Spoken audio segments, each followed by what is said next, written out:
In over 20 years of me playing this ridiculous, crazy game, coaching it to levels all across the board, golfers of all ages, there are certain tendencies and patterns that when you understand them, start to really make sense. And having helped thousands of golfers, we now know, with the use of technology to confirm those hypotheses, that the wrists and how you grip the club plays way more of a role than you might even realize. So when you're trying to fix your swing in all different places, you could find a much easier, simpler solution when you understand just how your grip works, how it affects the club face, and in turn, the shots you hit.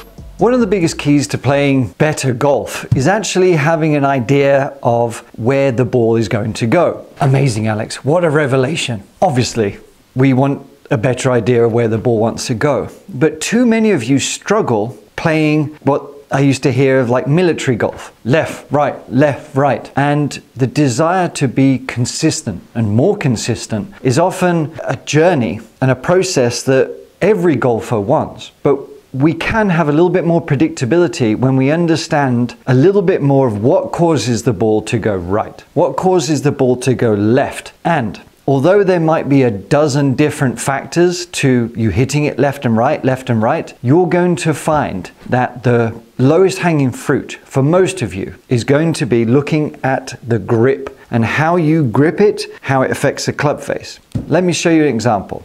I'm going to hit 2 shots. Now, I'm not a robot. I can't hit perfect shots every single time or repeat the exact same swing, but I'm going to try. But the main change I'm going to do with number 1 is I'm going to take a strong grip. I'm going to have some more knuckles showing here. I'm going to have my right hand underneath. And this is what a lot of people are telling you to do to try and square that club face and hit straighter shots, even draw it, especially if you're slicing. But there's warnings with this. It can make the club go left, the ball go left rather, not just the club. But if I was to make a swing here, I was able to release that round. So you'll see this is getting a nice sort of draw. I've got the full swing kit here that's showing me that. Now, I'll try and do the same swing, but I'm gonna have an exceptionally weak grip. I'm gonna really move this grip all the way around, and I'm going to try and do exactly the same swing. A little bit clean, but I think we'll find that that moves to the right. So does this mean that I want you to take a strong grip to stop slicing? No, not necessarily, because there are caveats that you need to be aware of with how your grip is going to affect your top of the backswing position and how you deliver it. If I have a strong grip here and I'm feeling like I've got my knuckles on top and you think that's a strong grip, that's going to help me release the club. What can happen is as we take the club back, we can end up sort of having too much flexion, okay? And that's going to create too much angle on the wrist and a very sort of shut face. So subconsciously, you're going to know that that face is shut. So you're going to end up standing up this way to try and square it, basically. Because, we're not all Dustin Johnson who can rotate, and deliver that club straight back at the ball. If you don't rotate,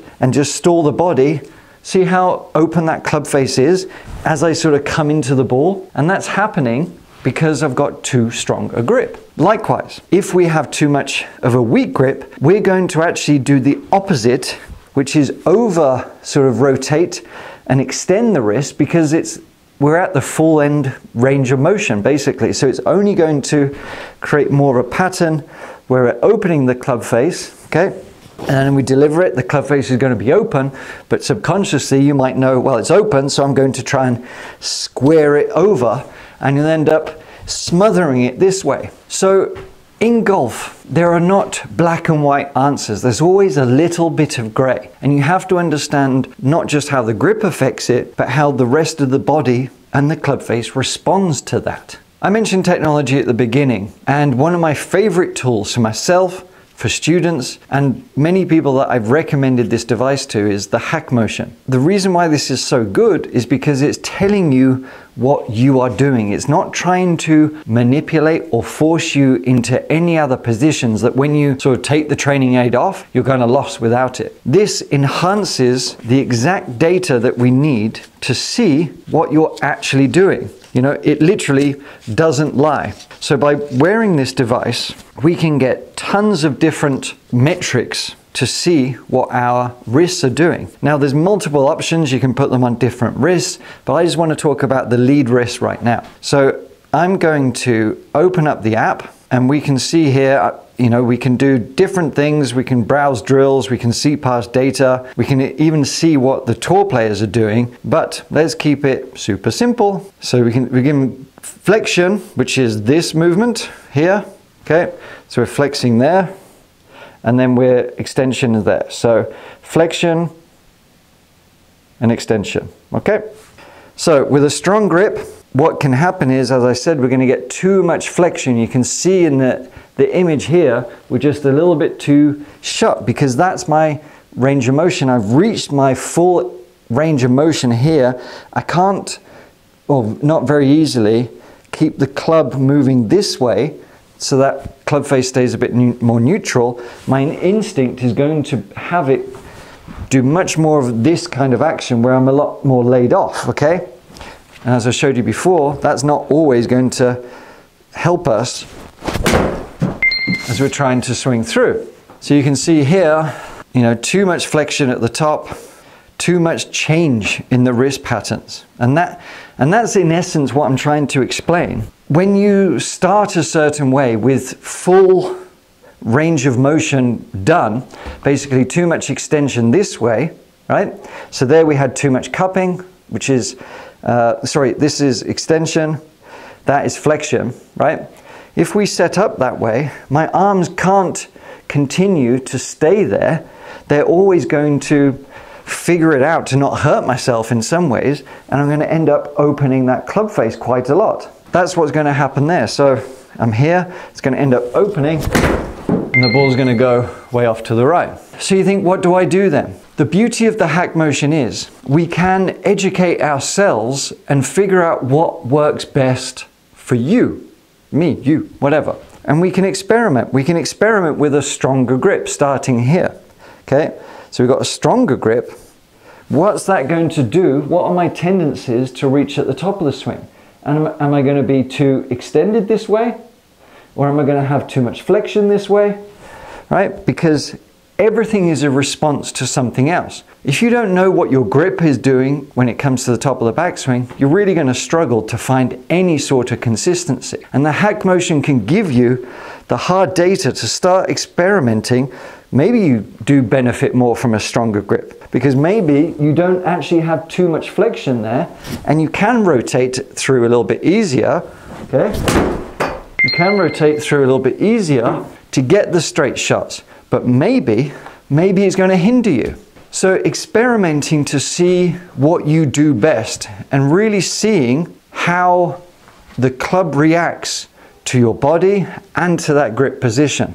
The main crux of this lesson is understanding how your grip, how your wrists, and how your body movement affect the club face specifically for you. And you can remove a lot of that guesswork away with the hack motion device. If you don't have one of these, you can still start creating some awareness and hitting shots to see where does the ball go when I change my grip, when I make it stronger, when I make it more weak. And you can record yourself to see what happens when you have a stronger grip, what happens towards the top of the swing, and where's the club when you're coming back down for delivery. Are we too shut? Are we too open? So there's the checkpoints you can look at.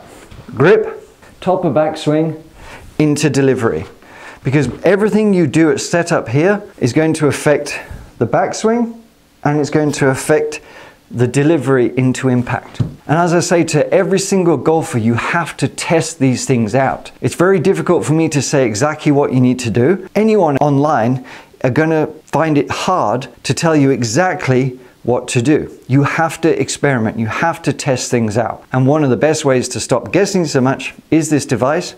But if you don't do it, you can use your own cameras and really give this a try. there we have it. This lesson is to give you a start and a nudge in the right direction to what your swing does when you change the grip, how the club face changes, and what shots you create. Start testing it out and let me know how you get on. Until then, I want you to check out how the wrists affect every single shot around the green. When you start looking at the wrist, you'll fix a lot of your swing challenges, shall we say. See you next time.